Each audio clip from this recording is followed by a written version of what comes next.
ja u them edhe shpesh kur shkoj në kinema dhe falenderoj ata njerëzit që janë aty, u them që ju lutem, i thonë edhe njerëzve të tjerë, jo vetëm për faktin që të shesin bileta, por dhe Kazerma nuk është thjesht një film artistik. Kazerma është një tentativë, po themi e realizuar apo jo, këtë nuk e di publiku, tentativë për të dhënë mesazhe të qarta në një shoqëri shumë të dhunshme. Aty figura është televizioni, figura është reality, por fakt Kazerma është gjithë Shqipëria, ku neve kemi një dëshirë të madhe për të arritur shpejt atë që duam, për kthyer kjo para, famë, sukses nuk ka rëndësi.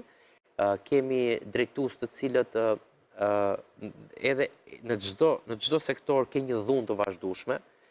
Liria e individit nuk respektohet aq sa duhet, nuk dëgjohen, njerëzit nuk komunikojnë, njerëzit dhunojnë njëri tjetrin, ndërkohë në rrjetet sociale fuqia e tastierës nuk merret parasysh sa e ashpër është, dhe është e vërtetë që personat publik thonë, jo më se unë jam mësuar me ofendimet online, por në fakt nuk është e vërtetë.